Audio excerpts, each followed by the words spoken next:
Welcome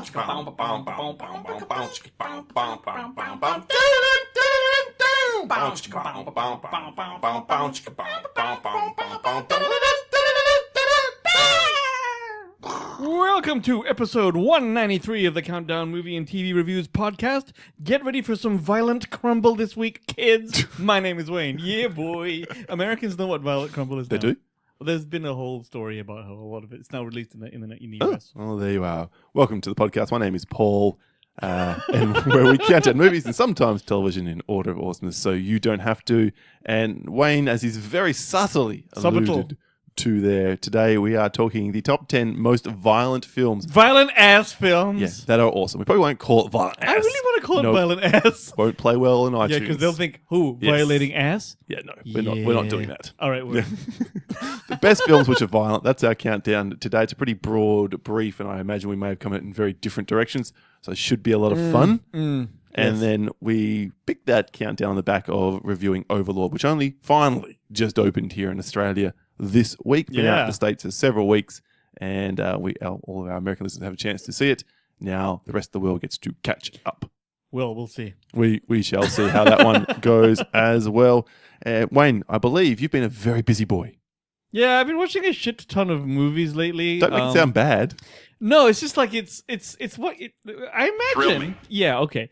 If you ever somehow, hit the jackpot or whatever, and you no longer need to work, so now you decide, I'm going to fill out a lot of my days by watching movies because I love doing that shit, right? Do you think you might do something a bit more, I don't know, altruistic than just watch movies? Look, I think month one is movies. Okay. And then month two might be jerking But movies off. are always coming out. Look. Those kinds of movies as well. All right, well, you're painting me into a corner here, but yes. No, I think I would eventually get there, but, it's that period. I was unemployed for 7 months one time. How many movies did you see? Thousands. Okay. In a day. No, so it was just like that. So, anyway, long story short, I can't remember what we were talking about. Oh, yeah, here's what I've been doing. So, What did you see, Wayne? hours ago, came back from seeing Bumblebee. So you saw the advanced screening that. I didn't get a chance to see it. So we're talking about that in a couple of weeks' time. Yeah, okay, let's talk about it. Yep. Then. All right. Yeah. And what else? I saw Vice yesterday. Right. Big Oscar contender, this one, right? Huge Oscar contender, directed by Adam McKay, and is got Christian Bale playing Dick Cheney. And fucking Steve Carell playing Rockwell as a George W. George Bush. W. Bush, and Steve Carell plays Rummy. Okay. And just, brief 30-second response. Okay, my one sentence review might be excellent moments and could have been shorter. Okay. And also stars an unrecognizable Christian Bale, right? I watched that entire trailer going, I know who that is, but I can't pick it. Dude, cannot pick it. He is the best thing about the movie. For him to turn into that person, never let it be said. Not that everyone was saying that Christian Bale was a crap actor. No. But he is probably He one might of the be an best. average human, but he's a great actor. He's one of the best. He's definitely one of the best actors. Absolutely. But that often happens. All right, cool. And I also saw advanced screening with thanks to Tash Jerkin. Ralph Breaks the Internet. Now, I say advanced screening. Now, understand if you are in the rest of the world. Yeah. It hasn't opened here in Australia yet and won't open here until December 26th. How long has it been out now? Since before Thanksgiving. Bloody hell. So once again, we in the Australian level get screwed by the release model. Every now and then we get one before everyone else. Like Very Avengers, rarely. we get Like a 1 day week. before. So yeah. 1 week max. None of this whole 5 or 6, unless it's a crappy little Aussie drama, which no one gives two shits exactly. about. No one cares that it came out. Anyway, Ralph Breaks the Internet. I thought it was exceedingly average. Did you? However, my daughter loved the shit out of it. All right, let me ask you this. I saw Ralph, the first one, for one of our animated episodes that we did before. I don't think I chose it.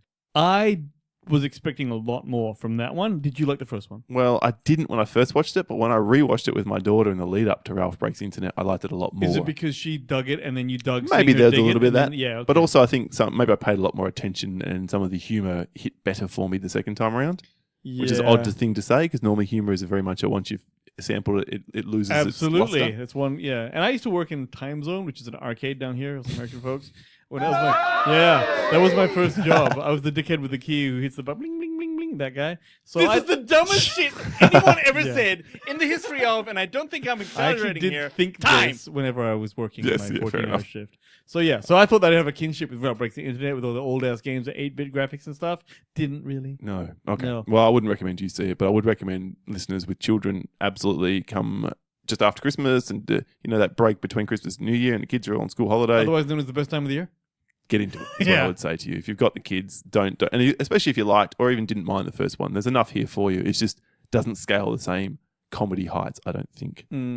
So Okay. There All we right. go. All right, then that is the end of the reviews for things we didn't get a Hang chance. on, Paul. Or, I had a question for you. please. If I were to be, I don't know, one of those guys who has an Android phone and I wanted to listen to podcasts on my Android phone, Oh, yes, do you Wayne? have a recommendation of an I app that I could use? Absolutely do. I recommend the Podcast Republic app, one of the most robust and reliable apps out there for your Android devices. The Podcast Republic app, you say? They do. From the team with Nay and the rest of the developers over there at Podcast Republic. Do check it out where we are featured, and indeed, you can listen to us and any of your other favourite podcasts. Word.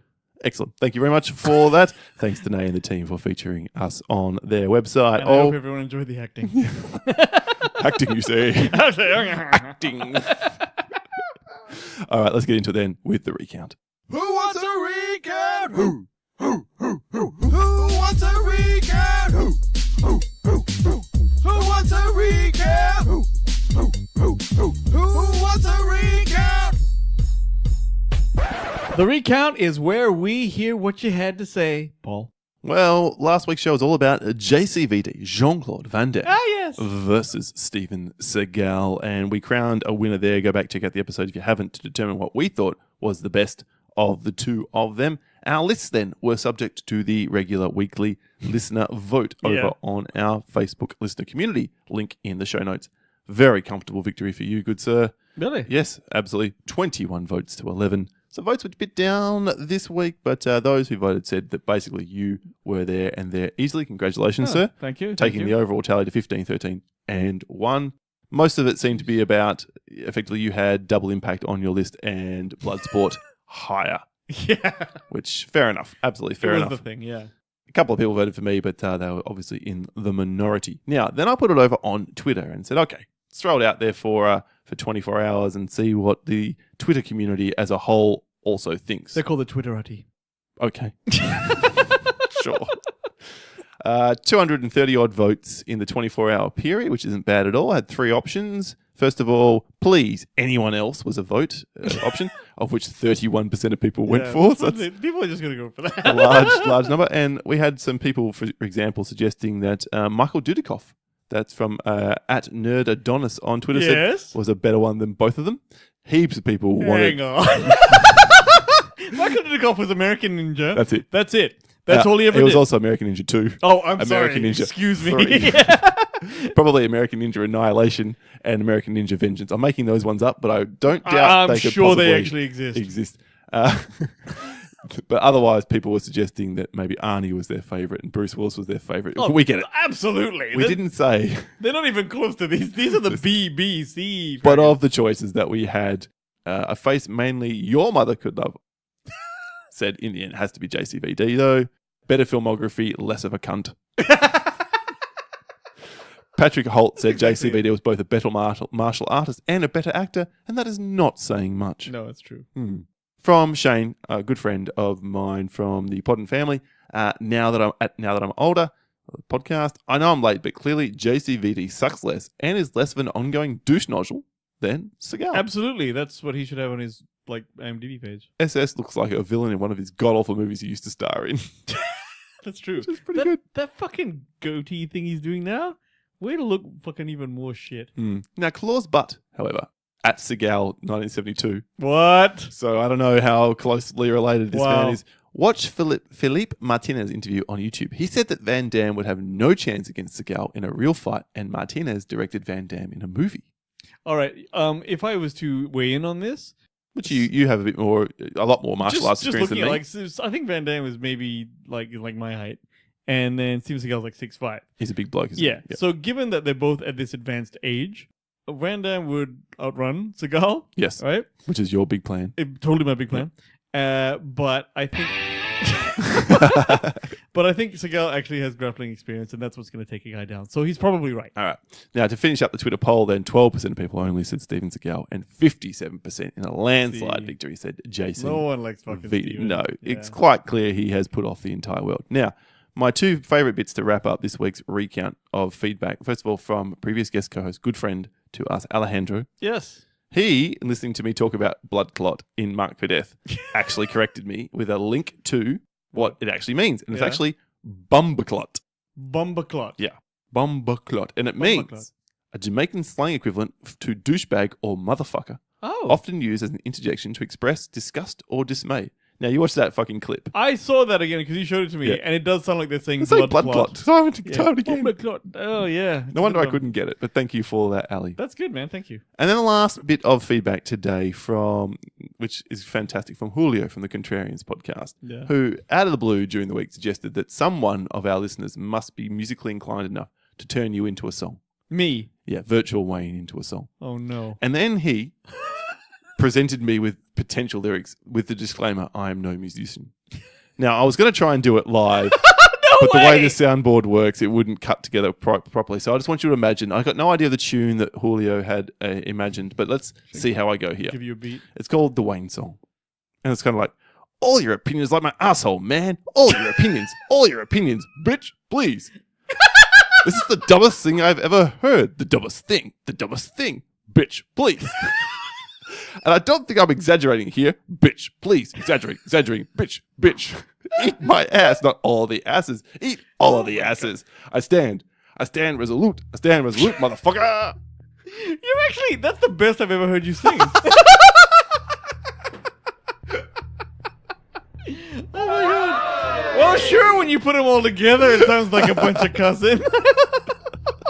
Thank you for that, Julio. If there is anyone who listens who is musically inclined No, don't say that. and wants to try and turn into a song, I will happily furnish you don't do that. It's fine. with It's the fine. clips. Oh god. This shit cannot continue.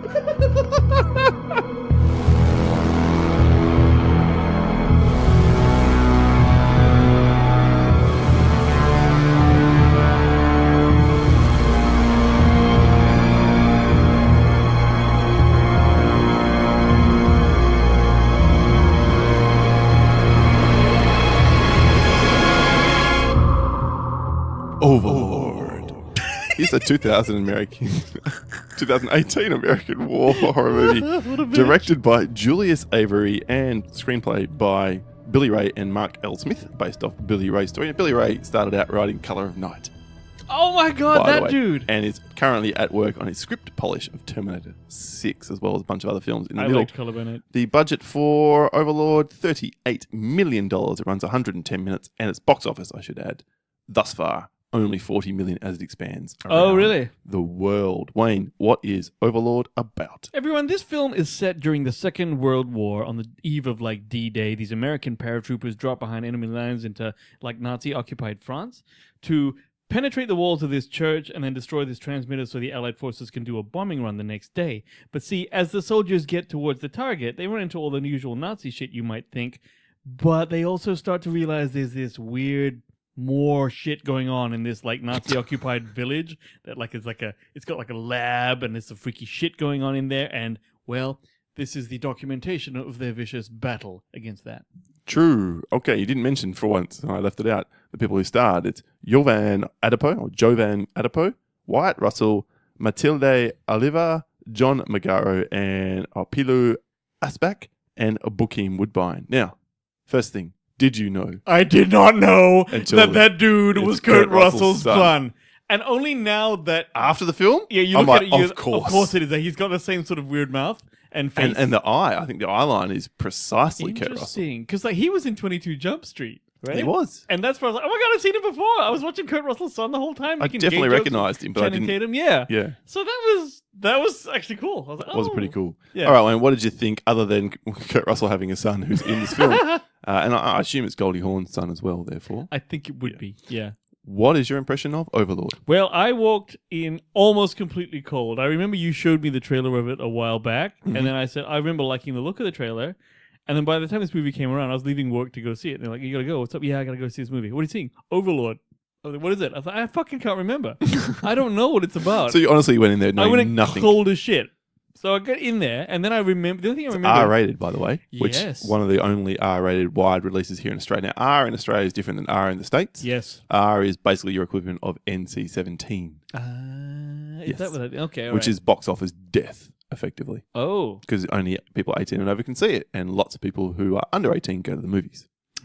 Yes, good point. Okay, well, the only thing I remember is that you told me that there was rumors that this was going to be the next Cloverfield Yeah, movie. originally it was written and slated that way, and they would have connected it back more intensely, or at least connected it back, and then they scrapped all that. And now I don't know if that's because of Cloverfield Paradox and it was all done post, or whether it was the decision was made before the Cloverfield Paradox bombed. Yeah, bombed. Yeah, okay.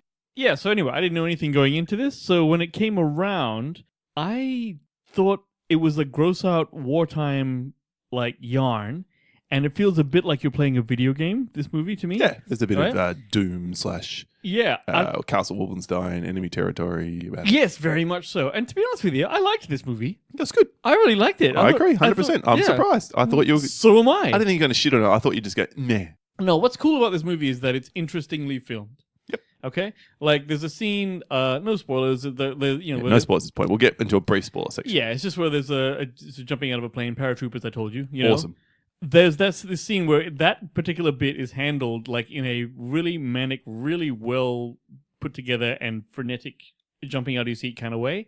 That's not easy to do, like, successfully, but they have done it. So I like the shit out of it. I thought it was like just unapologetically guerrilla enforcing you down the abyss with these characters. It just really does that. Nice. So, yeah. Nice. I 100% agree with you think all so? the way there. I think the first 5-10 minutes of this film, which introduces you to the main character, Yeah. Boyce. Boys. Yeah. So that's Jovan Adipo. It's a good little intro. The guys kind of blend together a little bit, so it's kind of hard to tell who dies. There's a little up bit of that there and going who on. doesn't and who makes it down. Apart from Bokeem Woodbine, who's the sergeant, who's in, I don't know, 7 million films, and these days doesn't tend to last more than 10 minutes in any of them. Honestly, this is one of the best things I've seen him in lately. It was good. Look, I think all the guys do their job well, and Yeah, I would agree. and the girl, Chloe, I thought she was very good as well as Yeah. a French woman that they come across. No one's acting their asses off because that's not the kind of film you're here to. You're here for an action horror. I feel like, Extravaganza. I do feel like someone was overacting their ass off, though. The Italian dude. Well, he had like a Brooklyn accent or whatever it was, or some. I don't know. If I have a complaint, Yeah. it's that deliberately, clearly, Billy Ray has written this story to be cliched to the stereotypes of the time. So we've seen them all. We've seen the tough guy Italian talker before. We've seen the guy with a conscience. We've seen the haunted PTSD guy who's a veteran who's amazing at war. I mean, I have no problem with the composition of the team. I just think that guy overacted like a motherfucker. I didn't buy it. All right, fair So enough. that's the only thing, though. Everyone else is great. I thought the bad guy was excellent. Yeah. Pilo Asbeck, he's an SS captain. He did very He's well. creepy, and then things happen to him in the film, which make him Menacing. creepier still. Yeah, totally. He absolutely had an air, that's a good word, an air of menace about him. Hmm. He was great. I thought the special effects in this film were outstanding. I would have to agree. I bought it for a start, which is good. But secondly, the movie itself has so many of these scenes. Like I reckon the first third to almost the first whole couple of reels, you don't have time to catch your breath almost at some stage. I remember going, I could take a break. I could use a break right now from all You this do shit. get it in the second act. Things but- slow down. What they do is there's a lot of they actually trick you into this sort of like, I don't know, a scene with some pithy banter, and you're like, oh, okay, here we go, and then all of a sudden violence happens. So it's like, oh, it jolts you back. And in when the out. violence happens, and we've aptly picked a topic this week. Yeah, Jesus, film is violent. it's fucking violent. I as see where the shit. R rating came from. Dude, and well, yeah, it was really nasty, and so, yeah, I don't know. That's the thing. I would normally be turned off by stuff like that, not necessarily, but this was done in a really, I'm not saying fun way, but in a way that lets you in. Like the Well, I jump, think it was fun. I think it was pulpy and not at all serious, and sort of. I mean, no one's going to watch this film, even though the violence is over the top. And if you hate violent films, you would never see this movie anyway. No. But if you are the kind of person to watch it, you're not Yeah. going to be offended by the violence here because it's not realistic in any way, shape, or form. I would say not. And one thing I did like about it is that the movie has jump scares in it, but they didn't actually make me jump. Now, you'd think that would be a bad thing, but I actually like the fact that the jump scares happened and it gave me enough of a slight start. A little start. Yeah, but if it pisses me off, like, oh, fucking hell, I get really angry. Yeah. I think it was a pretty good melding of a war film because there's a lot of war elements. I was listening to the So Wizard podcast and they had a guest on, John, I think, from Piner Comics, and he made a really good point, which I agreed with, so I want to give due credit to. This film is kind of like Predator in that Yeah, I guess so. The team. we have the they're getting decimated team. slowly. We get to see them being pretty effective. Most of them, anyway, the ones that survived to Yeah. that point in the film. of infiltrating where they need to get to, led by a really capable soldier, and then they encounter the supernatural. Then they encounter something that is beyond their ability to manage, and how they go from there. So in that sort of nucleus, there is a Predator vibe to it. Yeah, and you know what? He was just a corporal. That's right. White Russell. Yeah, because the sergeant. Yeah, but Yeah. I was like, I don't even know how that works, but Well, whoever's the highest in the ranking chain of command. so everyone was a private because the corporal's like one above a private. Yes. So Yeah, I guess so. that's Not that it's a big team by the time we are left this with. is true, but there a was like handful of there was people. 2 planes full of crackers. Well, because the rest of them died. Yeah, but he was gonna lead all of them. Well, whoever they had left. Yeah. I suppose. Yeah. I thought the supernatural stuff, and it sounds like you forgot that this is a horror movie Absolutely. right? Because I reckon that would have played even better for you. Whereas the trailer and indeed all the marketing really made it obvious this is a war film turned horror film. So a little bit Dust of Dawn-ish. And that's fine because that's sometimes often that works or it doesn't. Like, you know what I mean? But like when everyone said to me like at work, you know, what movie is it? I said I don't know, and I told them the title. I came back in the next day, and the first thing they said to me was, "Did you shoot yourself?"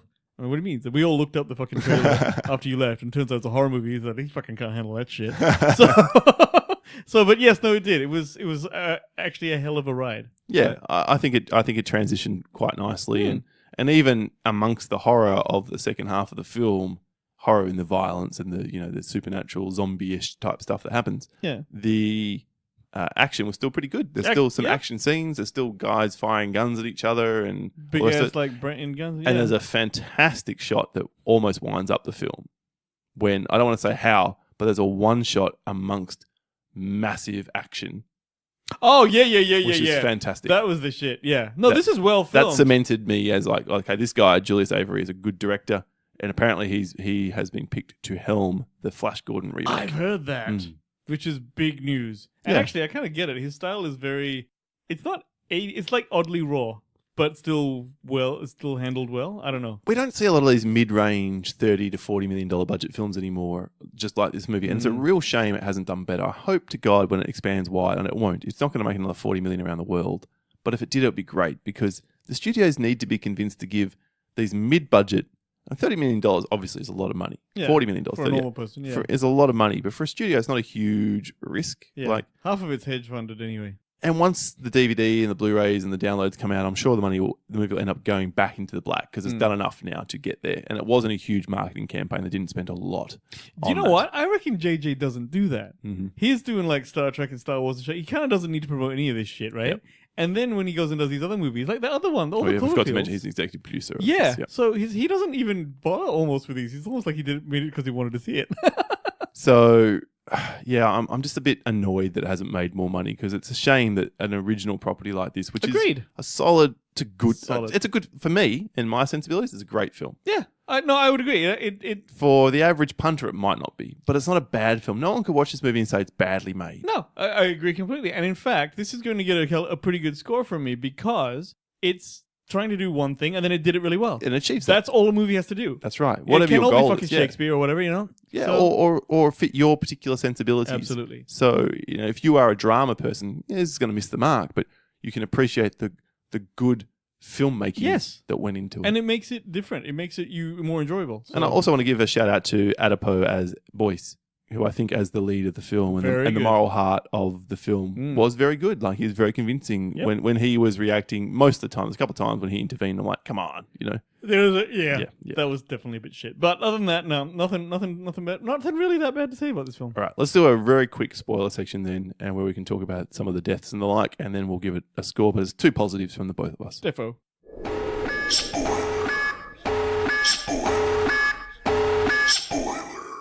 Okay, were you surprised by anything in this film? Yeah, well, let's just talk about the scene that not freaked me out, but like I was like, holy shit, when they were getting shot at in the fucking planes.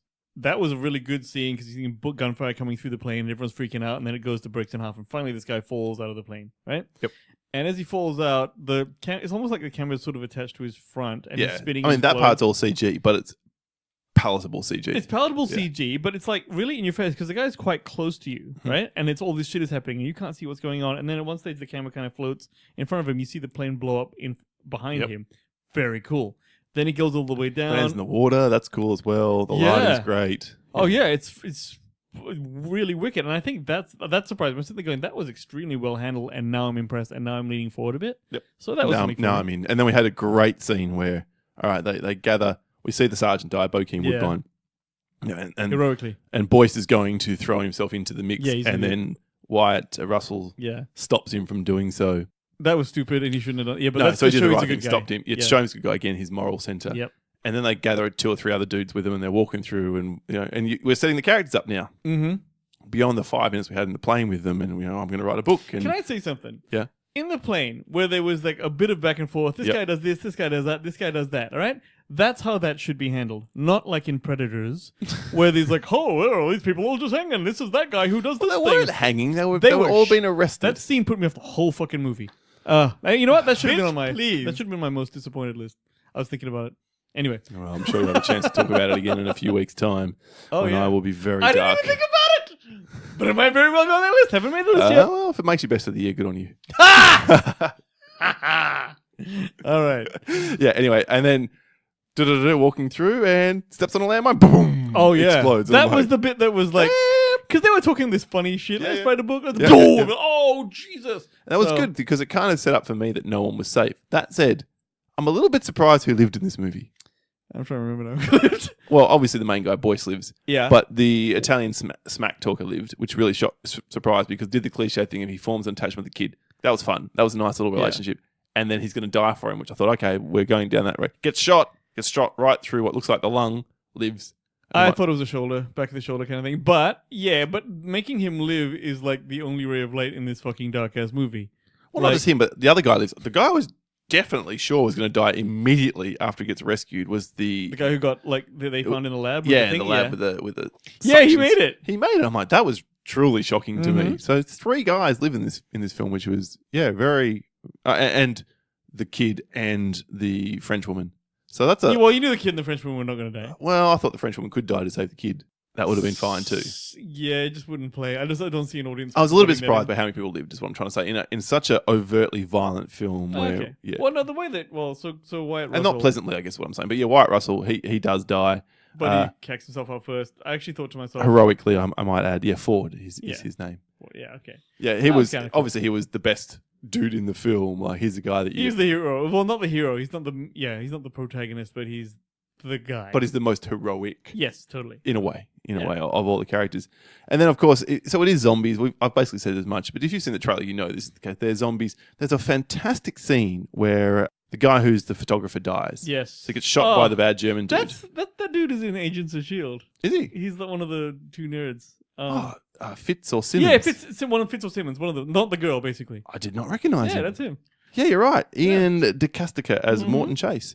Wow. Yeah, so he's done it. Didn't recognize him at all. But yeah, First thing I thought of. So he gets killed, and then Boyce, having worked out that this is reanimating, stabs him with the needle in the hope to bring him back to life. And there's this great scene where he goes from being, I'm back and I'm okay and give me water, to becoming this hulking kind of massive, I'm going to kill everyone. Exactly. It's brilliantly done, and that perfectly encapsulates what this virus or formula does in a really great way. And of course, the Germans are trying to create the perfect soldier to win the 1,000-year soldier to win the war and everything else. So I thought it all came together really nicely.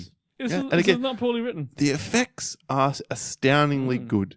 There is some CG to augment, but like when the German soldier, the bad guy, gets shot in the face and his jaw's hanging off, it should look shit house, but it looks great. Yeah. No, this is good. This is a well-made film. I like the way they moved. Because JJ's boys, ILM probably did half this shit. Who knows, right? Whoever they did, they need to take their hats off. They did an exceptional Knows job. how to make it done. This film is great. That's the end of what I have to say about it. Wayne, what are you going to say? No, that's about it. What's your score, though? I'm giving this as flat 75. Oh, really? That's actually my score, too. Watch. For the first time I in the know. history of the countdown, we have come Wow. out exactly the same. Wow, okay. Yeah, it'll probably just miss my top 10 film of the year, I would say. But it's okay if it's on yours. I don't think... I haven't decided, but Yeah, yeah. I have a pretty good idea what my top 10 are going to be. It's Really? it's I in the don't. ballpark. It definitely top 20 films I've seen this year. Sure. Yeah, I'm of totally- the films released I this totally year. get that. Yeah, Yeah. absolutely. All right, that's our review of Overlord. If you're at all interested in this kind of thing, and if you listen to this episode, perhaps you are, do check it out. You won't have a bad time, people. Well, that's the precursor into the main event. Here we are then, on the other side of this music cue, the top 10 violent films.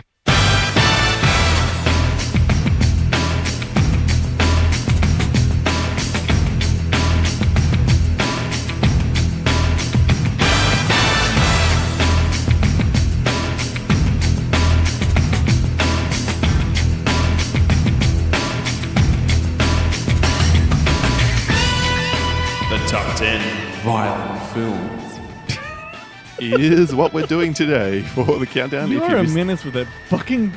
last week I was a bit disappointed in myself. I let it go. It wasn't enough in it, so I've pledged to sort it out this week. Wayne, obviously it's pretty straightforward. The film has to be violent. That is the parameters only. I had a little something on mine. But there's a lot of violent films. Right. Right. So what did you do? well, the way I picked mine was that one, the fact that it was violent had to be a feature of the film, as in, do you know what I mean? Like you could 100% say agree. there come some movies that have violent bits in it, but this is the actual violence itself had to be the reason I remembered it or the reason it was good, right? So because anyone can just make a violent ass movie that sucks, right? Well, The they're violence our has to- favourite 10 violent films. Yeah, right? so That's what we've But that's the landed thing. But on. if the violence is the thing that actually makes it kind of good or at least memorable, then Yeah, okay. that's higher up my list. That's all. So yeah, you. I loaded the ones that are probably more consistently violent, which are still awesome, higher on my list, versus the ones which are or have moments of standout violence. Yeah, it has to be that. Yeah, They're lower down the list. Yep. But so they're not necessarily in order of best to worst. quantity or intensity. Yeah, it's kind of somewhere in the middle of, Yeah. of that amalgamation. So anyway, I've let off the last couple of weeks, Wayne. Take us away. Your number 10, Okay. violent film. Cool. This is a weird one. All right. Not going to surprise me. No, it's weird because it's not by anyone's standard a particularly violent film. In fact, it's Oh. not even a film. It's a cartoon. What? But it affected me very kind of intensely as a child. Now, I saw this movie, Okay. and I still agree. So I do agree it's violent, but it's not by comparison to what you might think of a violent film. It's nothing. Movie's Watership Down. Bitch, please. I'm in it. I mean, you're gonna say that we want to push that one no matter what I said. So fuck you. You think it was poised over before I started talking. Watership Down. Lies. Crap. Watership Down is a classic literature about bunnies who, it's an uprising and that sort of shit. But when I saw it as a kid, one, the Simon and Garfunkel Bright Eyes song. Yeah, I almost well up whenever I hear the fucking stop it. You know what? Thankfully, you're such a shit singer. It couldn't possibly affect me. But, secondly, this movie had rabbits fucking up other rabbits. There's one scene where they take the two bad rabbits. Glad you added up in that sentence. Yes, well, I imagine they fucked, but they fucking pulled this guy's arms apart and they scratched down his chest and there's blood and shit. And for a kid, and I was like 4 when I saw it. What are you doing watching this film when you're 4? It's a cartoon. My parents are Asian. They all think cartoons are all the same thing. I don't know how I saw it, but I remember thinking when I see it, right? So it's animated. It'll be fine for him. Wayne's not being racist. That's how his parents sound. Yeah, that's how they sound. Yeah. Yeah. So, and that's why this movie is actually, to me, one of the most violent films because it showed me the capacity Okay. for violence. Oh, So look, it's a weird one. I That know. could be the ace in the hole that wins you this week. Well, it's a dark horse for sure. Yeah. But yeah. Well, Or a dark rabbit. Dark as the rabbit. Case maybe. It's a brown rabbit. What's We're that? both a bit drunk today. What's everyone. that? What's that Eddie Murphy joke? A shark in the brown cake? No, brown No, shark no, in no, the no. It's like Oh, no, that's right. does A bear, says to and the a rabbit are taking a shit in Yeah. the woods. The bear rabbit- says to the rabbit, "Hey, do you get a problem where shit sticks Sticks to your fur?" The rabbit says, "No." So the bear wipes his ass with the rabbit.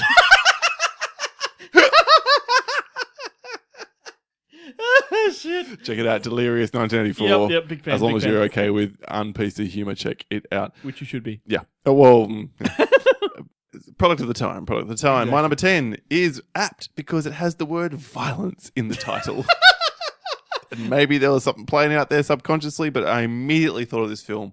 But it's one of those films which has moments of extreme violence. Yeah. But it's not peppered throughout the film. In fact, some of the film is quite sedate by comparison. It's David Cronenberg's A History of Violence. See, I saw that in Everyone's Sorry. Wayne is so tired. I'm sorry. I'm sorry. It's like the third time he's yawned. Sorry, cunt. He thinks no one can notice. I'm listening back to episodes editing. I'm like, what the fuck is Wayne doing? Sorry, cunt. It's been a big weekend, folks. It has been for him. But I'm actually Sex more. and everything. Fuck off!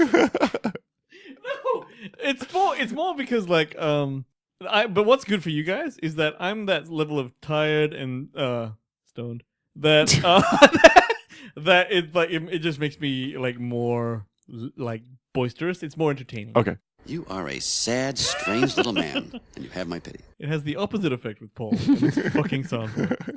All right, yes, History of Violence. You've seen it? I have seen it, and Viggo Mortensen, very impressive. Saw it, thought it was a cool film. Didn't know what to expect.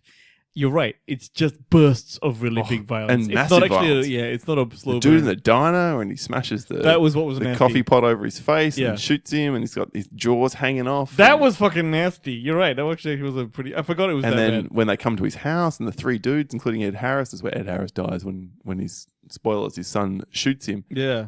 He grabs the guy palm of his hand up into his nose and shoves his Oh, he does that bam, fucking... bam, bam Yeah. up into his. Oh, Shit, I forgot about that. Yeah. some really, really gory Yeah. moments in this film. That was a good film. And they kind of come out of nowhere because It the rest of the film absolutely is came out quite of nowhere. sedate. Yes. There's even like there's that banging scene with Maria Bello or whatever. Yes, and that, which yeah. is because it's kind of It's the great it thing was about actually this movie. actually, it was a good scene because it was like they played it really well. Like Yes. yeah. So it was too much for her, but it wasn't completely unwelcomed. I think. yes, exactly. That's Yeah. why it was like, oh my god, that felt something. Which yeah. sounds. No, I No, feel no, like it's fine. It's fine. It's fine. If Don't you want watch to the be. I movie, don't you'll want to see- be judgmental. You'll but see it when you. Yeah, it's when not you like see she the dumps movie. him the second afterwards. She gets it and it's Yeah. okay and blah blah. Anyway, it's a great film. Yep. It's one of David Cronenberg's best, and I know Cronenberg. Possibly his only best. I I disagree. don't believe he's done any. 100%. Good Have you films. seen The Fly? Old Jeff Goldblum. Yes. Run? Look, no, I don't think I You have. need to rewatch that film. Really? Yeah, The Fly is excellent. Really? Mm-hmm. All right. Anyway. All right. Cronenberg renowned for his body violence and his body horror and the violence attached to that. And this film is a bit more straightforward. Viggo Mortensen is a revelation. It's a great film. My number 10, He was the man. A History of Violence. Nice one. My number 9 is a movie that, it's Unforgiven. Another film which has little violence, but when it happens, Yes, and that's what surprised me because I didn't really understand. There was this during 1992. There was this spate of cowboy films that came out. It became the Like du jour thing for a little while. In Tombstone was Tombstone, was a bit later, 93. Unforgiven. Yeah. So around that This sort of era, early 90s. This was yeah. the end of the Western era. Completely, because but it was chic for that moment, and then Clint Eastwood drops this thing, all right, and you got your Gene Hackman and this and that and sort of whatever. But it reminded me that because the movie itself is quite harsh and very bleak, and the whole point of the movie is that Clint Eastwood was just a man with a wild capacity for violence to killing people. Then he got married, and it just calmed him completely down, turned him into someone else. His wife died; he just turned right back into that horrible Bill man. Mummy? Is that his Yeah, name? Mummy, yeah. Pull that one out of my Good ass. one. Yeah. But then when the shit goes down, yeah, it's absolutely visceral. And it's the first time I think I'd seen a Western that shows you any realistic kind of violence or like blood shit. Yeah, it hit me right in the face. So Unforgiven. Moments of it. Yeah. Moments of it. And Yeah. the kid. And by the way, it is brilliant. It is. Like, I was watching it again. I thought it was really good. I Didn't like it much? I liked it when I first watched it. And then we did way back at the start of the show. In fact, both the episodes are gone from the Yeah. server, so you can't even listen, although you will if you're a patron. Eventually be able to listen to both. Yeah. We did an episode where we went, well, here's films we haven't seen in 20 years. Will they Yeah. hold up? That's right. And The Unforgiven was one of my choices. And I liked it fine, Nothing but it was compared to long. really. There's a whole, for my mind, the English Bob storyline with Richard Harris, completely unnecessary, other than illustrating what a cunt Gene Gene Hackman's Hackman character. was, and he made him piss his pants. Yeah, that was harsh. Yeah. Good But point. it's 40 minutes for 1 point. See, you know It what? could have been 5 minutes. for I that point. haven't watched it literally since the 90s, so Yep. I have no idea. So whilst I admire the film and I'm pleased it won Best Picture and all that stuff, and that was back when Clint Eastwood could make good films. Yes, he's We'll- really sucked now. We'll be talking about Clint Eastwood again on the worst films of the year. Oh, let me so tell will I. you. So will I. All right, my number 9 is I wanted to leave this off. I desperately tried, Wayne, because every time I include this film on my list, I lose the vote. But this time it's low because I don't find the violence that offensive. But god damn, do people complain about the violence in this movie? What? It's Dread from 2012. Does this lose you shit? All the time. People Oh, are like, really? oh, Paul's love for Dread is fucking ridiculous. And I know I talk about it a fair bit, so I'm not going to talk about it anymore. It's nominally directed by Pete Travis, but the scuttlebutt is it's Alex Garland who pretty much directed this film. This It little is slow-mo dropping the slow-mo, that's right. So Dread, played by Carl Urban, goes in with his offsider who has The Raid. psychic connect. It's the Raid in filmed at the same time as a Raid, but storming a big building and killing people along the way. There was lots of blood and guts, but probably the throwing people off building when they're in That is slow-mo. look. This is an amazingly. It's actually a beautiful film Yep. in so far the way The it's best, filmed. I would say this or, believe it or not, Final Destination 5 or Life of Pi are the 3 best 3D films ever made. Wow, Life of Pi. In terms I of adore. 3D. Yeah, cool. Yeah. Wow, all right, that's pretty cool. Paul had a 3D TV. I had, it's gone now. It's Yeah. replaced by the Oh, 4K God, here it TV. is. That's Fucking hell. 4K. 4K off. That's my 9. All right, Moving nice. right along. My number 8 is something of an Aussie classic. What? Yes, the movie is called Romper Stomper. I'm not kidding. What? You thought it wasn't violent? No, it's just I can't think of this film without thinking about me and friends Brett and Richard walking through a car park in Northbridge where Richard and Brett yeah. both had their heads shaved and That's right. some woman hanging out the side of a car and screaming, "Hey, you guys romper stompers!"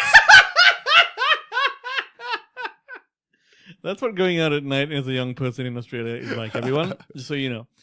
Yes, that was quite funny. I was there. I remember that. Yeah. Oh, you were there too. Sorry. Yeah. No, but I forgot that story. But you had hair then, which is ironic. I know, ironically. So right now, I've actually not heard that. But this movie, everyone, a young Russell Crowe and some other woman, Jacqueline McKenzie, I believe. Okay, yep.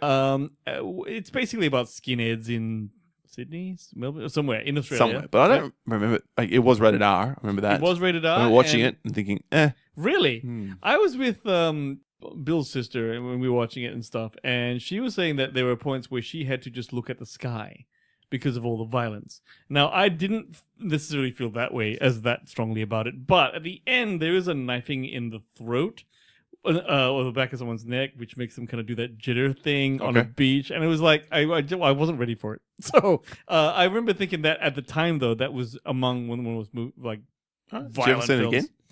No. No, all right. So Wayne's number 9. Romper Stompers! Perfect. Actually, that was an 8. Oh, shit. You're 8. Sorry, Yeah. my bad. He's number 8. It's another loser's luster now, that joke.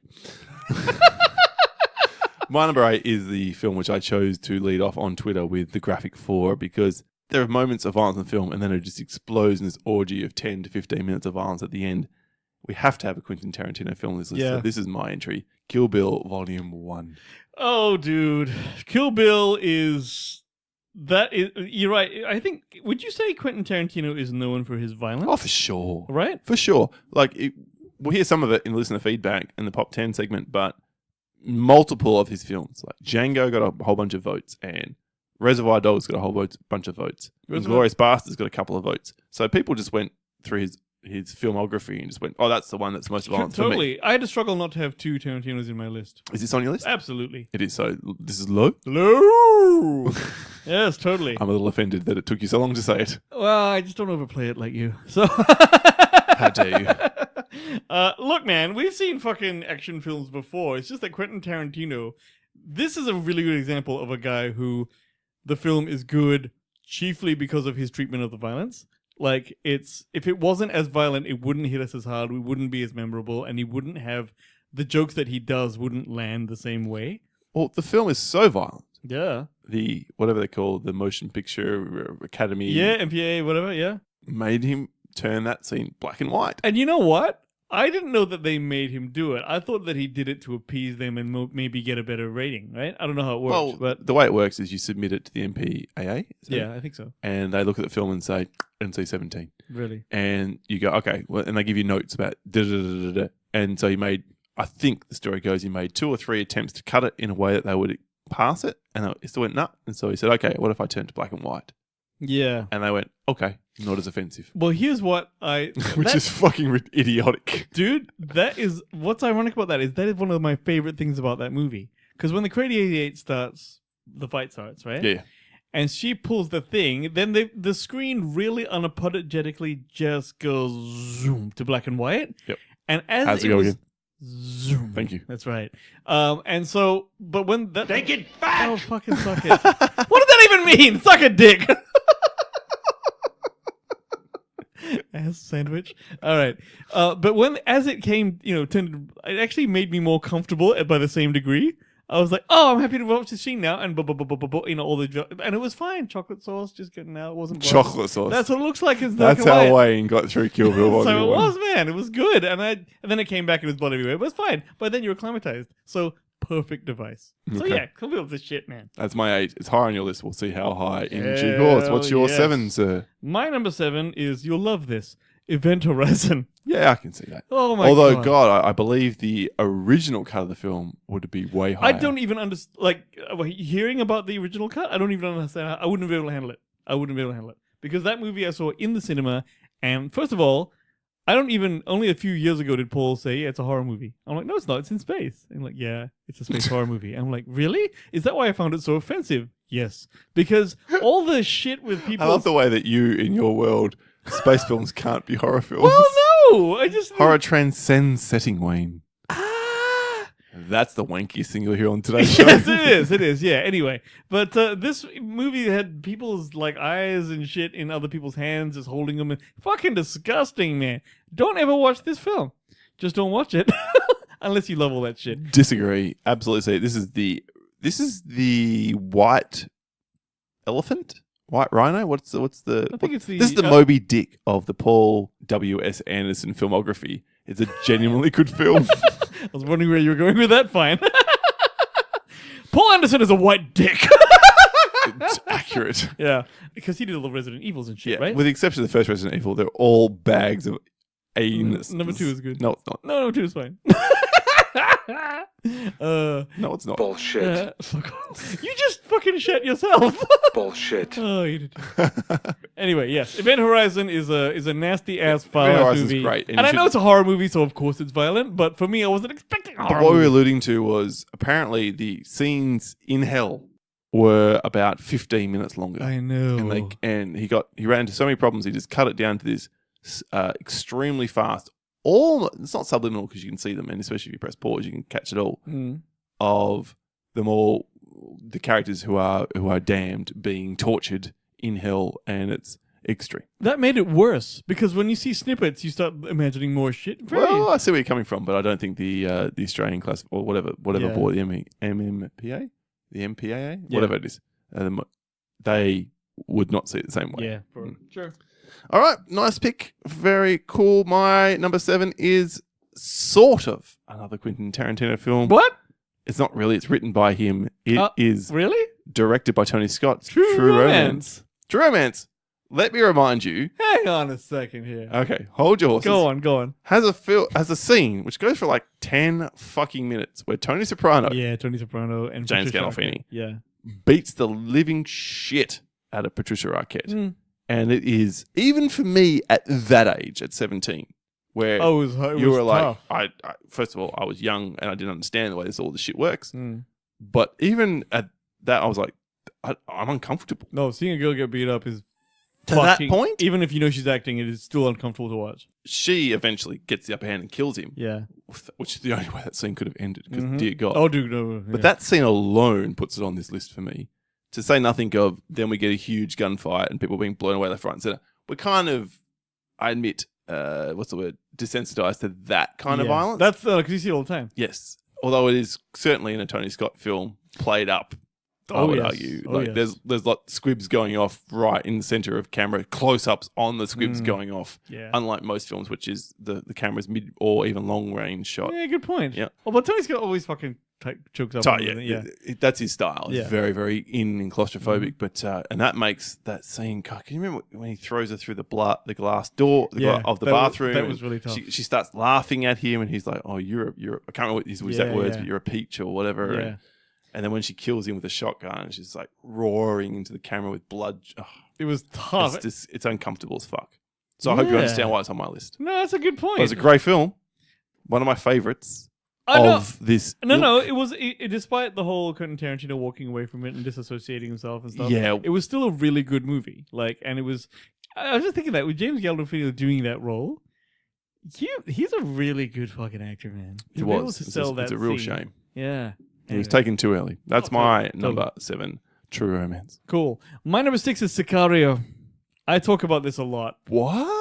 Sicario is a fucking. That's why all the fucking. That's why because they were going into fucking Juarez or whatever, and there's all those dead bodies that were hanging, like actual guys that are hanging from the fucking rafters and stuff.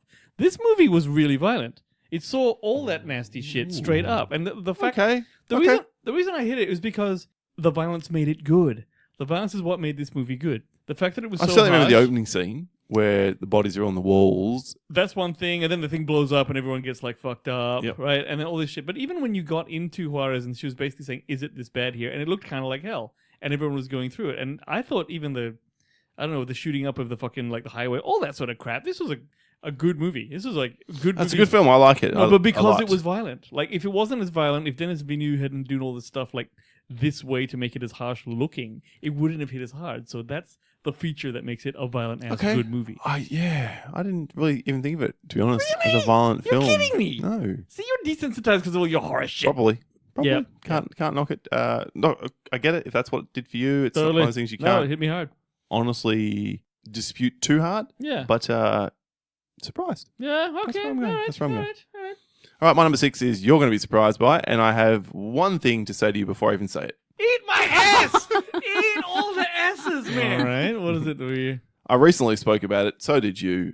Actually, I didn't really speak about it. You spoke about it, and I was distraught by your low ranking. What is this? It is the recently released Netflix film, The Night Comes for Us. Fuck off. This film is so violent It is so violent, but it's not good. and awesome. It's not good. And you are so wrong. What the fuck? They fucked this movie up, man. No. This is- This film is great. Some incredible violence. And the violent is unintentionally funny, this violence. That's what I'm telling you. That's what happened here. So, yes, it is violent, but it's not good. So, I don't know what you're talking about This with is this the bullshit. dumbest shit No. anyone ever said This in the history is the of, dumbest and I don't shit think ever, I'm man. exaggerating here, I time. can't believe you put this high up on a list like this. This is a fucking not Mr. good Keeler, movie. the soundboard, talk for me. I stand resolute, motherfucker. You're an asshole. This anyone who hasn't seen this film, right? It's on Netflix, so go ahead and ignore it because it's fucking crap. All of your arguments are like my asshole, man. Fuck You it. just keep playing into my hands. It's great. Fuck you. All right. For anyone who has seen it, I will refer you to the butcher shop opening scene. Yeah, very violent. I'll Not good. refer you to the scene where his friends make a stand in their apartment. Also not good. I will refer you to the chicks fighting scene towards the end of the film. That one was good. And even the very final battle between The last two fights are okay, right? Everything else is kind of shit. Wayne has so many drugs in his system when he watched this film that I am concerned for his brain. You'd think that would make it better, but it didn't because the movie's not good. I know there are several listeners who agree with you that this film is a piece of shit. There are others who think this is the worst thing you've ever said on the history of the show. Worse even than Saving Private Ryan as the 7th best wars film. All right, well, you guys, we need to get a focus group together and we'll work it out. All right, back to you for your number 6. My number 5, 5, sorry. yes, is American History X. Yeah, it's so few moments of violence, but when they come, they're so powerful. Okay, so the curbing. Oh, As a scene, God. Yeah. Like, we just didn't think that would happen because we're like, put your mouth on the curb. I'm like, what the fuck's he gonna... Oh, shit! And that was... and you saw nothing. In my head, you see the guy's head rock, but I bet you it's not like that. It's just what I remember from having had that scene hit me so damn hard. So that's... You see him put his mouth on the curb. You definitely see that. and then I'm pretty sure it's Edward Norton doing the stomp. Yeah, but do you see him hit his head with I can't remember, but I don't want to see it again. And also, the shower scene is pretty horrible as well, obviously, but... There's 2 or 3 moments in this film, and I get why you've got it there, because I think again, 1 or 2 listeners voted for this too. Think about it. It's good because of the violence. If you hadn't... Those scenes are the scenes we remember are the violent scenes in it. I think the overall film's pretty awesome anyway. The ending is great. Had he just shot the guy on his front lawn who did that, I'd still think the film would be great. But it's more memorable. Yeah, no, I would agree. It's more memorable because of the curve. Yeah, I think I don't think you won't remember it as well. So yeah, no, good ass show. There you go. Oh, we got one crossover, Kill Bill so far. My number 5 is a Paul Verhoeven classic. It's RoboCop. Oh yeah, it's on my list like a motherfucker, man. Had to be on in both of our lists. This, to my mind, is not the most violent Paul Verhoeven film. Really? We're coming to that. Oh yeah. But geez, he went for broke in 1987. He just said, you know what? American film system, yeah, let's have people melting. Let's have them splattering across a windscreen. Let's have dudes being used as meat shields. That was the worst part. The one where the dude got melted by the acid and then got run over by a car so his head fell off. Yep. Like that was fucking nasty. But also the Even Ed 20, is it 209? Ed 209. 209, just like turning people into... it growls. Yes. Yeah, that was fucking Just turning people into mincemeat, No, basically. yeah, the bloody almost chain gun bloody thing it had on it. It was fucking wicked. Yeah, that was when this is that spate of, to me, Total Recall, that movie. They were the ones where you just that era of the 90s, 80s, Late 80s. late 80s, where it's like no one was looking and they just made these really violent films, but they were good. So absolutely, RoboCop's in there. Nice. Nice. My number 4 is Kick-Ass. Interesting. Kick-Ass, where you got this seemingly 4-year-old kid or whatever. She's fucking 10 and 10? Is she 10? I think she's 12 or 13. 12 or 13, all right? And she's not just fucking dudes up. She's fucking them up in like a harsh ass way, like skewering, and it's, again, the violence is what made it good. I loved Kick-Ass, man. Kick-Ass is fantastic. That was such a good movie and didn't And you're have right, the any fact way that to it's be that good. perpetrated by a child Yes. maybe elevates it possibly into this list. I think- Otherwise, I don't think this film is that violent at all. You've got to be kidding me. Really? Okay, yeah, Nick Cage gets burnt to a crisp. And Yes. And also, like, in just, like, the hallway scenes and her, like, it's all the skewering that gets me. It's all the fucking things sticking into people's throats and shit. That's what got to me. Normally, So- Wayne likes to be the one sticking things into people's throats. Well done. Well done. You can absolutely have that one because that's legit. Fair enough. So, yes. Kick-Ass. I mean, shit, it's the bomb. We always talk about it. It's a good film. It's I can't believe, you know what? extraordinarily high. You're a fucking shitbird because I think because you've had so many horror movies, a film literally has to shit inside your mouth for you to think that it affects you in any way. Like, this is all the shit I'm talking about is violent shit, man. Damn, what the hell? I stand resolute, motherfucker. That's my response. Bitch, please. Okay. I could do that one too. If you Oh, want. fuck off. My number 4 is a film which I don't think you give enough due credit to, and it's one which a lot of people haven't seen because it's a foreign film. It's from Japan. It is the 2000 Battle Royale. I haven't seen it. You need to watch this I film. really need to see it. Stat! Yeah, you all talk about it. You know what put me off? And I think doing research for this show, I finally figured this out. The Battle Royale that I thought of was like, it almost seemed like a reality show. The way that I hear people talk about it with the kids fighting each other on the island. But I suspect it's nothing like that, and they're quite a bit more bleak. This film is so eponymous. Is that word? Eponymous? I don't know. Yeah, I don't know that word. This film is so That. distributed through the entire culture that Fortnite's 100 on 100 people battle on an island is called the Battle Royale mode. That's how it's all referred to now. Oh. Battle Royale. It's from this film. It's a film about 100 students who are brought together because the government's control on violence in this sort of dystopian future is to take a random group of classmates from school, stick them on this island, and so you have to kill each other till there's one of you left. And this is how, if the rest of you all fuck up, then we will bring your class next year type thing. So, So is it? It's just like it's the. and they're high school students. They're all running around in their high school uniforms. They're all 16 or 17, I would guess. And so you've got kids perpetrating violence on other kids. And the way this film sort of plays out over its, it must be 2 hours 10, give or take. Bloody hell. 2 hours film is like this little stat thing in the corner going, 97 left. Oh, really? 92 left. 16 kinda cool. left. That's That kind of thing. And the teacher of the school is played by the legendary Takashi Kitano. Oh, really? Yeah. And is he an official or is he? Well, he's some the sort of- teacher of them, and up until that point, has been a good bloke. But he enters in wholeheartedly, and what he does to make sure the students get on with this is brutal. So it's kids perpetrating violence on kids. It's adults enforcing kids to perpetrate violence. It has to be on this list. You haven't seen it. It's okay. It's not on yours, but you need to fix that shit, man. Okay. Because this film Battle is Royale. extremely powerful. Let's forget about the rat shit sequel. This film is awesome. And I've read the book as well, and I actually think the film does a better job than the book does.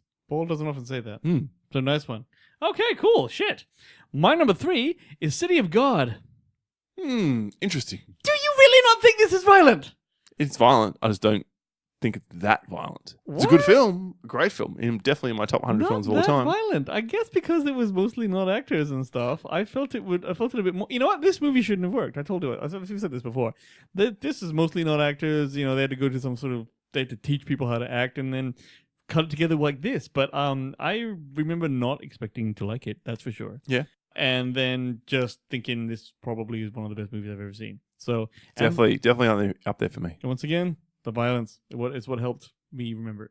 Okay. So yeah. Anything in particular about that violence? Probably because it was kids. probably was Yeah, that's okay. probably what made it worse. So yeah. Mostly the kids in the film and how they grew up in the slums of Rio de Janeiro. That's right. I recently saw a film called Elite Squad, which has the dude from Narcos in it. The Boyd Holbrook guy? no. The who plays Pablo Escobar. Oh, that guy. Yeah, Yeah, what his name is. yeah. He's the lead cop, and it's about the specialist cop division in Rio de Janeiro who go into the slums to deal with the drug violence. Is it good? So it's no. But it's touted as being amazing, and I don't understand. It was fine. It was okay. Had I not been told it was the best film ever, I'd have probably thought it was pretty good. But What's it called? it's called Elite Squad. Elite Squad. Okay. Yeah. All right. There's a sequel to it as well, also with him, Walter Matthau. Not Matthau. Walter Matthau. So that's how I remember it's WM. In No, there. okay. Yeah. So All Pedro Escobar, Pablo Escobar, sorry, from Narcos. He's either they deliberately made him put on weight in that film, or he's got a fat suit on, because in this film he's lean and mean. Really? Yeah, that's really? only 10 years ago. Have you seen the new Narcos season? Just by the by. Mexico. Yeah. I've seen the first 3 episodes. Any good?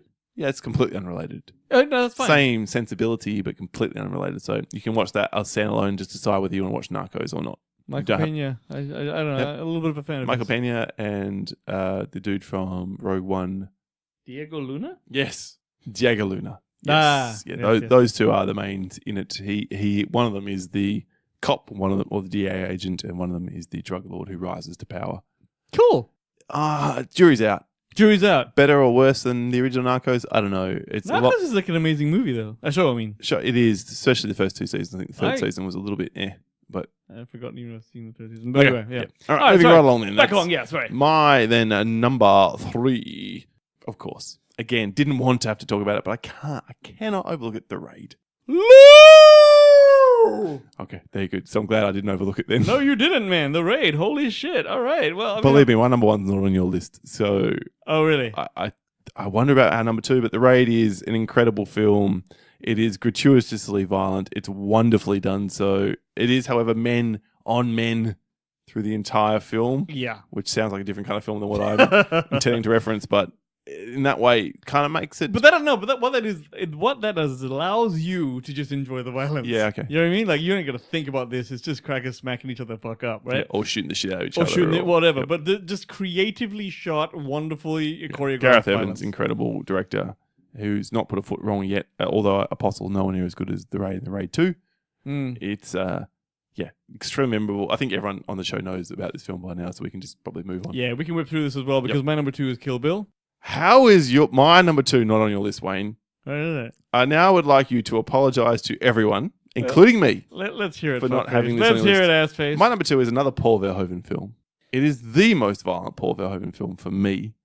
It's Total Recall. Oh, I honestly thought you were going to say Starship Troopers. No.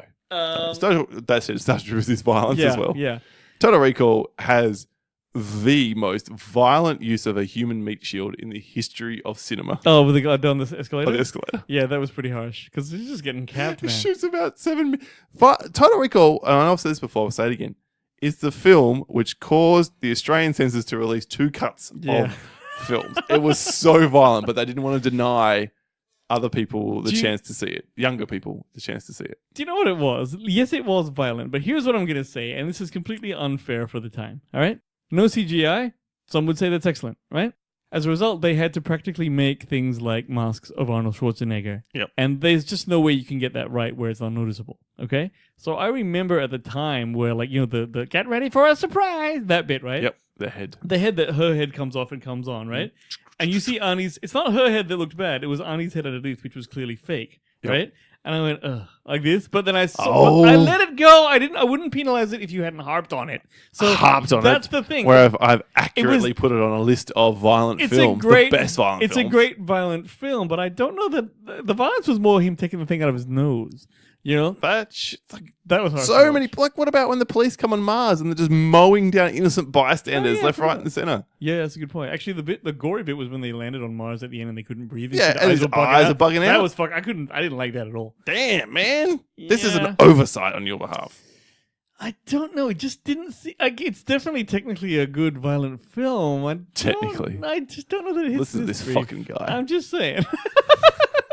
Well, you know what? I'm gonna wrap this up real quick because my fucking number one. Well, is... 10 Oh. through 2. Oh, sorry, please.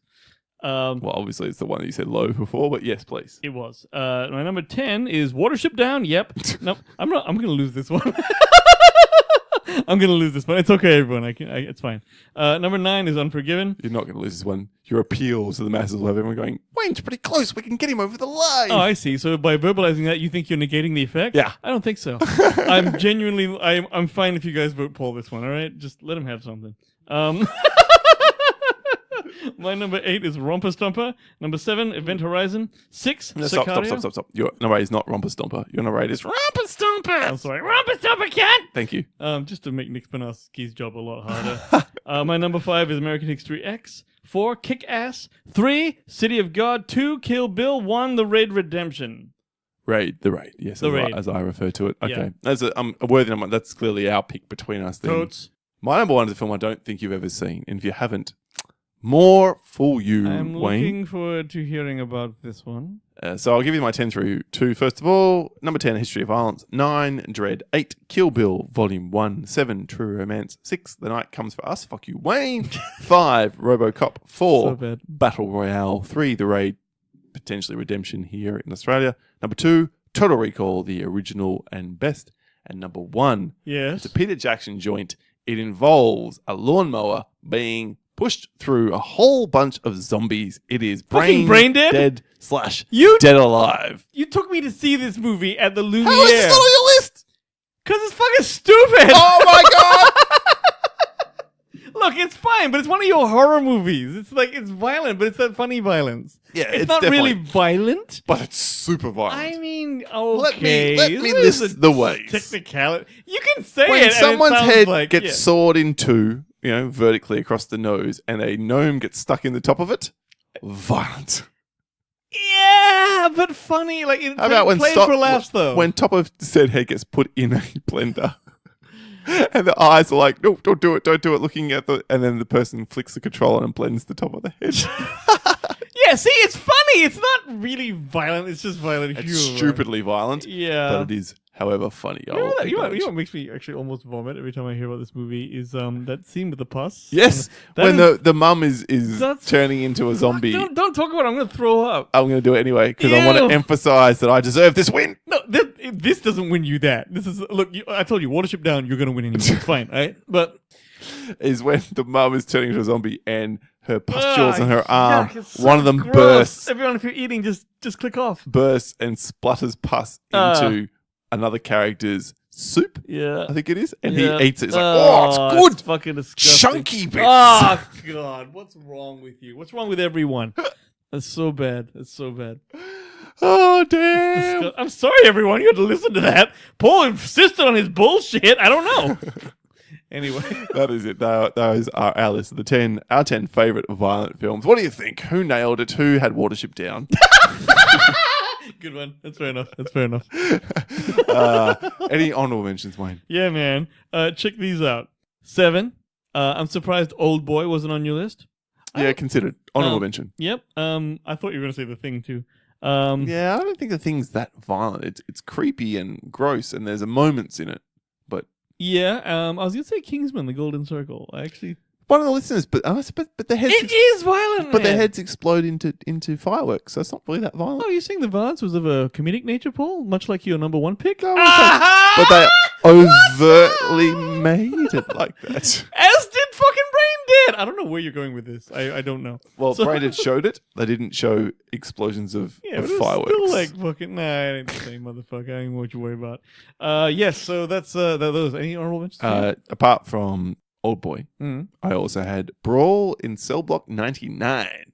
I've The heard of S. this. Craig Zala film, Yes, which was on I my have- top 10 films of last year. Right. Snuck in there at 7 or 8, somewhere around there. Not bad. And yeah, insanely violent in places. Like scrape a guy's face along concrete and they come up and there's bone and eye hanging out Oh, type violence. fuck. Yeah. But it's very limited and it is sort of, dude on dude violence in that sense. So didn't quite crack my 10. Okay. All right. There you are. Folks. All right, that's our list then. How's your stomachs? How's the food that you've just last had Kind of got before? a bit you've fucking eaten? gross at the end there. It did get a little bit extreme. Let's wrap it up then with this week's edition of the listener feedback in a segment we call the Pop 10. Talk about Pop 10. Talk about Pop 10. Kick this week's Pop 10 with the Dare Daniel Movie Podcast. 3 choices. John Wick, Oh, shit. How can... Oh, yeah. How can... 13 Assassins, and Brawl in Cell Block 99. Wow. I wanted to watch this podcast. Green Room. Did you see that one? No. Wait. No. Green Zone is what I saw. No. Green Room is a pretty violent film from the guy who did Blue Ruin, Okay.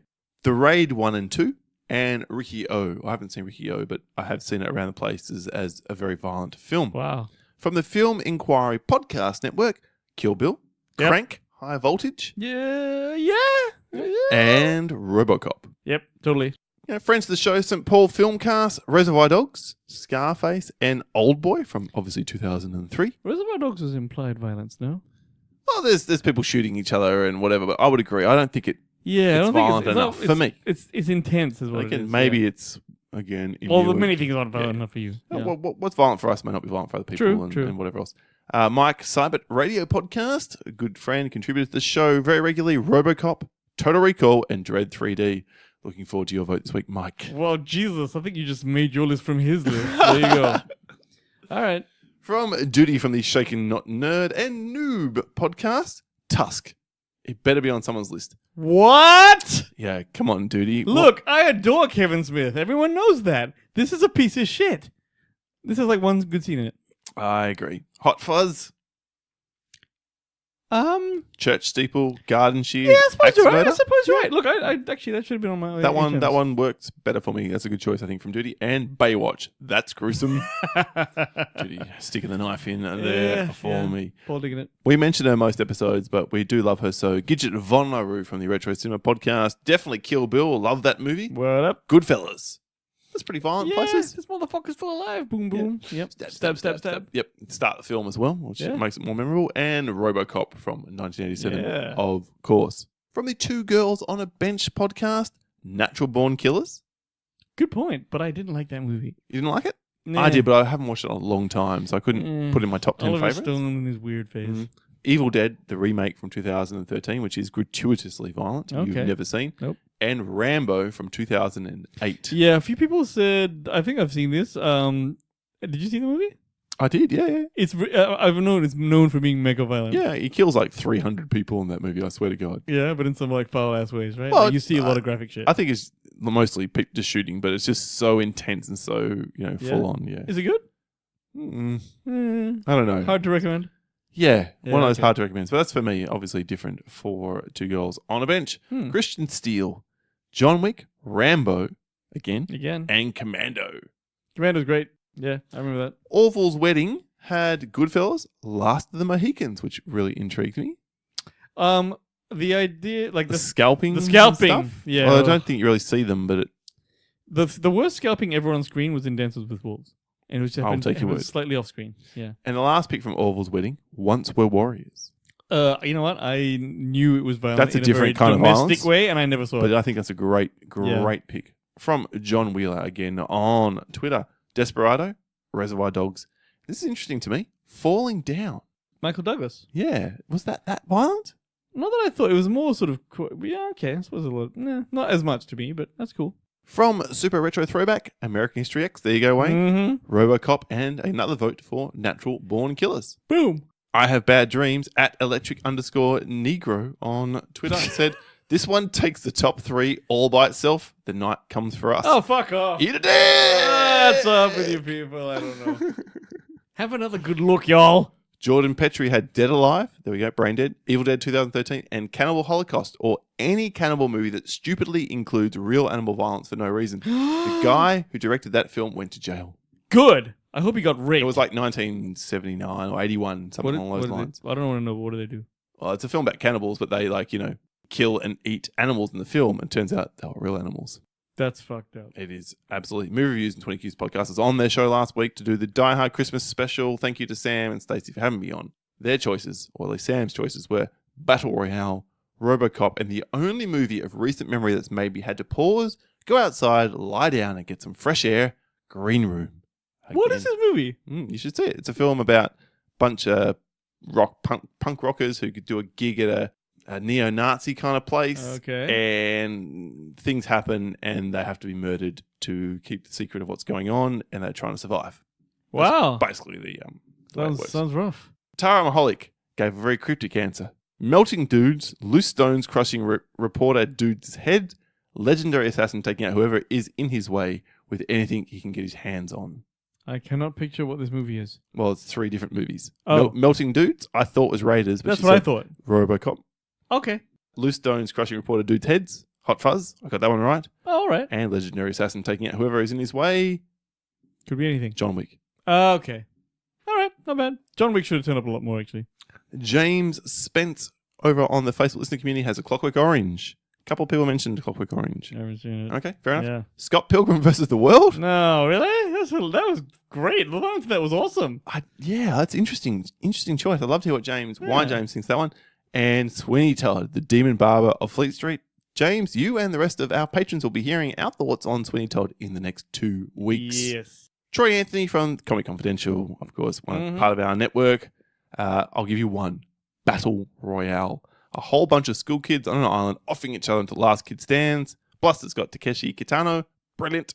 Okay, I gotta watch it. I'm running it down. You got to watch that shit. Joey DiCarlo from So Is It Podcast. Battle Royale again. Wow. The Raid 2 and RoboCop. RoboCop seems to be the choice. Yeah, du jour. Yeah, Totally. for sure. David Powell, one of our good patrons and good friends of the show. Old Boy or Itchy the Killer at number 3 for a tie. David, you know how we feel about these kinds of things. I've heard about Itchy the Killer. I've seen it a long time ago. And? Yeah, a few people voted for it, and yeah, it's pretty, yep. Okay. Number 2, Kill Bill, The Whole Body Affair. And number 1, The Story of Ricky, which is Ricky O, the one mentioned previously Okay, yep, as well. yep. Clearly, we need to see that fucking film, Hmm. for sure. Last couple to wrap it up. Brianna Petty had American History X, Texas Chainsaw Massacre from 1974, and Reservoir Dogs. Yeah. Okay. And Cy was our good friend and patron to the show. Death Wish Part 1 and 2.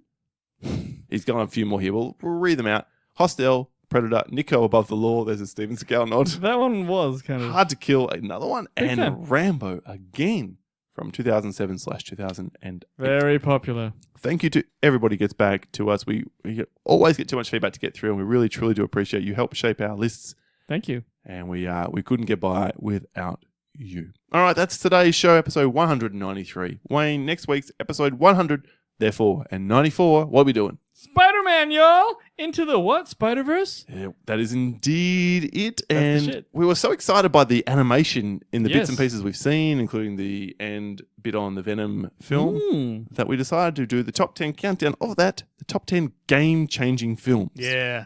What made everything different? What influenced film culture from that point forth in a way that we hadn't seen before? I know my number one already. I think we're both thinking of the same number one. I hope so. Let's not We'll spoil it. We'll see. We'll be back next week to discuss all of that. And the week after, we're having our next guest on for a show versus show episode. It's Netflix and Swill. They're joining us to do the top 10 Netflix original programs, film or TV. We're mixing them together for the second time Film or TV in in that the history of the list? show. Yeah, because Netflix is arguably all TV or some of The them are odd films. movie, yes. Yeah, so you can Oh, yeah, have, you're right. The you original. can have either. Yep. Good Anything call. that's an Good call. original. Looking forward to having Dan and Caleb on the show. Patrons of the show, good friends. It's going to be a hell of an episode. We hope Yeah. you'll enjoy that as we lead up to the end of year shows after that. Digging. All right, before we go any further, then Wayne, how do the listeners let us know about where they can hit us up?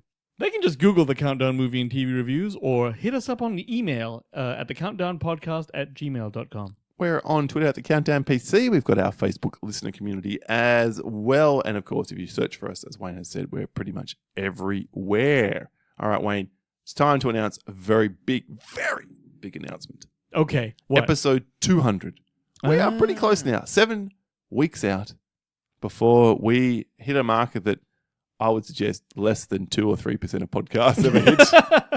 Episode Yeah, it's been a while. It's been a while. 200. Episode 100, we did a sort of best of clips where you Yeah. and I reacted to things we'd said the first 100. So we've done that. So we thought, what is it that makes the lifeblood of the show? What is it that makes this podcast continue on? It's you, the listeners. People listening. So we want to That's it. celebrate you, listeners, by doing the top 10 favorite listener films That's right. Your top 10 of all time. of all time. Send them in. Send them, and that's what we're asking for. If you're on the Facebook listening community, you've already seen this. We put the vote out there, started it out. But if you're not, please hit us up on Twitter, hit us up on email, hit us up in any way that you can. Send through whatever. your 10 favorite films of all time, and we are ranking them from 10 through 1. Don't just put them in a sort of hodgepodge list. They've got to be 10 to 1. Mm-hmm. and then we are inversely scoring them. So if you give us your number 10, that's worth 1 point. Your number 1 is worth 10 points. And this is a thinker, people. Yep. It's a thinker. It is. It's a huge ask, and we're going to incorporate all of that. Amalgamate either, we're not sure yet, the top 10 or the top 20. Depends. We'll work it out. But we're going to run through those and give our reactions to those on episode 200 as a celebration for you, the listeners, the lifeblood of the countdown. That's a hell of a party. I'm telling you. It's going to be a I'm telling you. huge When you throw one. down one of your votes and you're like, man, that thing better get up there. And then you see where it's a whole exciting deal, man. You got to have with it. Now, we want to have watched every one of these films that make the list. So we're asking for you to give us your votes in the next 3, maybe even 4 weeks. 4 weeks on the outside. So preferably by December 31st. If you're interested, put it together, send it through to us, get it in, and then we can add it to the list, which is already forming. And we already have a very strong idea of the top 3 films. Not obviously going to spoil it here. It's going to be a huge episode. Hopefully, one of the biggest that we've ever done. Looking forward to that. Absolutely. All right, that is it for this week's episode of The Countdown. My name is Paul. My name is Wayne, and we were going to catch you real soon. Thanks for And hanging in, guys. this has been the soundboard. Let's go classic. Cocaine's a hell of a drug. Yeah, whatever. What the hell? Fuck you! This is the worst one! No! That's the worst one? What? No. Piece of shit. It's a big piece of shit. Turning down in the sun. No. What? You're dry What? shit. No. You're the type of dry shit that's not that fucking troublesome. You just dust it off because it turned white. Ballsy. Stupid, but ballsy. We'll catch you next Woken week. up.